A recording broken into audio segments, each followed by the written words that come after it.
नमस्कार, मैं डॉक्टर ऋचा अंकीरा, सहायक आचार्य राजनीति विज्ञान, श्री प्रताप सिंह बारठ, राजकीय महाविद्यालय शाहपुरा। आज हम बात करेंगे ब्रिटिश संविधान की प्रमुख विशेषताओं के बारे में। प्रत्येक देश के संविधान की अपनी विशेषताएं होती हैं जो वहाँ की परिस्थितियों से प्रभावित होती हैं। इसी प्रकार ब्रिटेन के संविधान की विशेषताओं पर हम आज चर्चा करेंगे।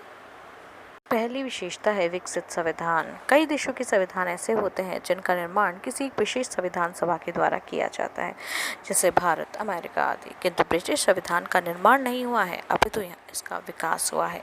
जैसे पहले ब्रिटेन में राजतंत्र का प्रचलन था, फिर संसदीय प्रभुसत्ता की स्थापना हुई। ऐसे ही बढ़ते बढ़ते ब्रिटेन में धीरे धीरे लोकतंत्र आया है। संविधान को एक लिखित दस्तावेज माना जाता है, परंतु ब्रिटिश संविधान अलिखित संविधान का उदाहरण है। इस संविधान में यद्यपि कानूनों के रूप में कुछ लिखित अंश भी हैं, लेकिन उसका अधिकांश प्रथाओं और परंपराओं के रूप में अलिखित ही है। ब्रिटिश संविधान लचीले संविधान का उदाहरण है, क्योंकि ब्रिटिश संसद सामान्य बहुमत के आधार पर ही संविधान में कोई भी परिवर्तन कर सकती है। यद्यपि सैद्धांतिक दृष्टि से ब्रिटिश संविधान लचीला है और ब्रिटेन में साधारण कानून और संवैधानिक कानून में कोई अंतर नहीं है, किंतु व्यवहार में ब्रिटिश व्यक्तियों की रूढ़िवादिता और सुस्थापित जनतंत्री परंपराओं ने संविधान की मूल व्यवस्थाओं में परिवर्तन का कार्य बहुत कठिन कर दिया है। यद्यपि सभी देशों में सिद्धांत और व्यवहारिक स्थिति में अंतर पाया जाता है, परंतु ब्रिटिश संविधान में ये अंतर प्रबल है। इसके कुछ उदाहरण हैं, जैसे सैद्धांतिक दृष्टि से इंग्लैंड में राजतंत्र है, किंतु व्यवहार में वह राजतंत्र न होकर लोकतंत्र है। दूसरा, सैद्धांतिक दृष्टि से इंग्लैंड की शासन व्यवस्था में शक्ति का पृथक्करण पाया जाता है, क्योंकि वहाँ की कानून निर्माण की शक्ति संसद में, कार्यपालिका शक्ति मंत्रिमंडल में और न्यायिक शक्ति न्यायपालिका में निहित है। किंतु इंग्लैंड में संसदात्मक शासन व्यवस्था है और वहाँ शक्तियों के पृथक्करण के स्थान पर शक्तियों का केंद्रीकरण या सामंजस्य देखा जा सकता है। तीसरा, सैद्धांतिक दृष्टि से ब्रिटिश संसद कैबिनेट पर नियंत्रण रखती है, किंतु वास्तविकता यह है कि वह स्वयं कैबिनेट से नियंत्रित होती है। ब्रिटिश शासन व्यवस्था संसदात्मक व्यवस्था की आदर्श प्रतीक है। संसदात्मक व्यवस्था के सभी लक्षण ब्रिटेन में मौजूद हैं। ब्रिटिश सम्राट कार्यपालिका का नाममात्र का प्रधान है और प्रधानमंत्री तथा कैबिनेट कार्यपालिका की वास्तविक प्रधान। इंग्लैंड में कार्यपालिका और व्यवस्थापिका में बड़ा घनिष्ठ संबंध भी है। कार्यपालिका व्यवस्थापिका में से ली जाती है और कार्यपालिका के सदस्य कानून निर्माण कार्य में भी संसद का नेतृत्व करते हैं।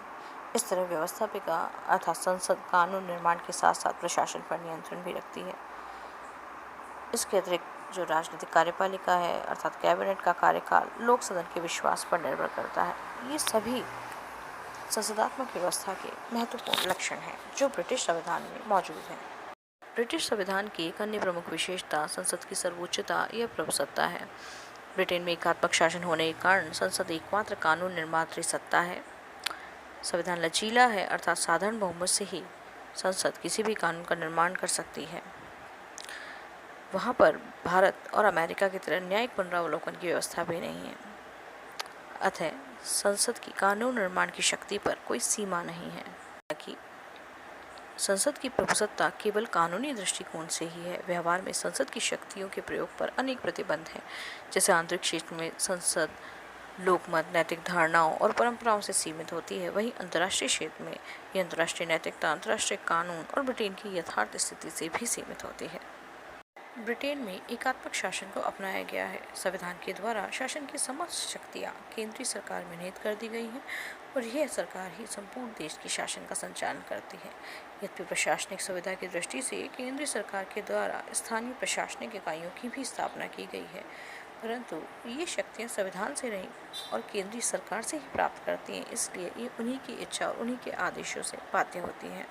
ब्रिटेन के संविधान की एक अन्य प्रमुख विशेषता विधि का शासन है, अर्थात इंग्लैंड के शासन का संचालन किन्हीं विशेष व्यक्तियों की इच्छा द्वारा नहीं, अपितु विधि के द्वारा किया जाता है।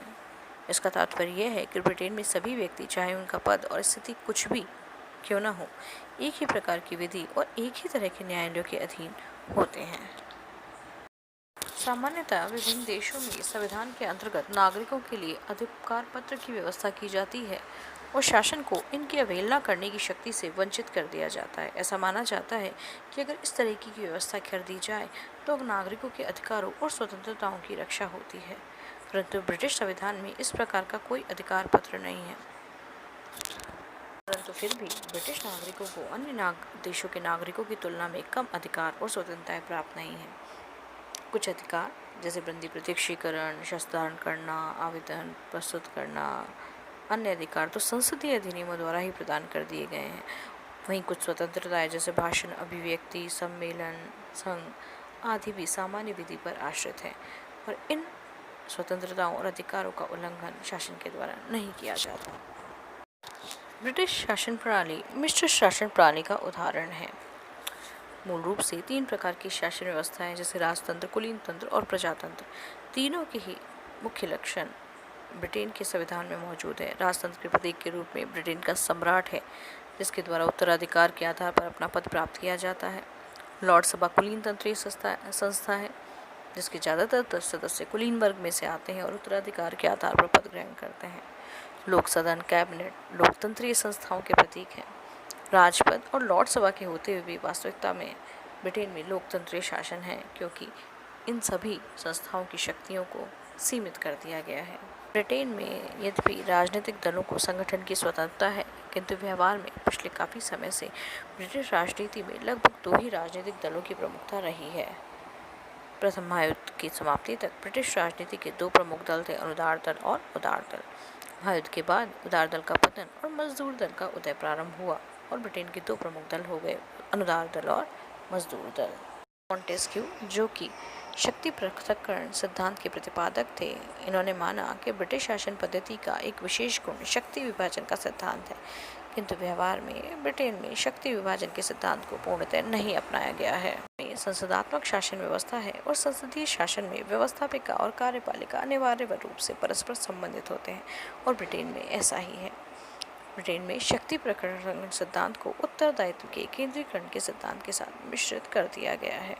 आंतरिक दृष्टि से हम ब्रिटिश संविधान की ये सभी विशेषताएं बता सकते हैं, किंतु व्यवहार में देखें तो एक सर्वप्रमुख विशेषता हमारे सामने आती है और वो है प्रधानमंत्रीय शासन। अर्थात आज प्रधानमंत्री पद ब्रिटिश संविधान और शासन व्यवस्था का केंद्र बिंदु बन गया है, जैसे हर संसदात्मक शासन पद्धति वाले देश में होता है। इस प्रकार आज के वीडियो में हमने ब्रिटिश संविधान की प्रमुख विशेषताओं पर चर्चा की। आगे की वीडियो में हम ब्रिटिश संविधान के अन्य प्रमुख तत्वों पर चर्चा करेंगे। धन्यवाद।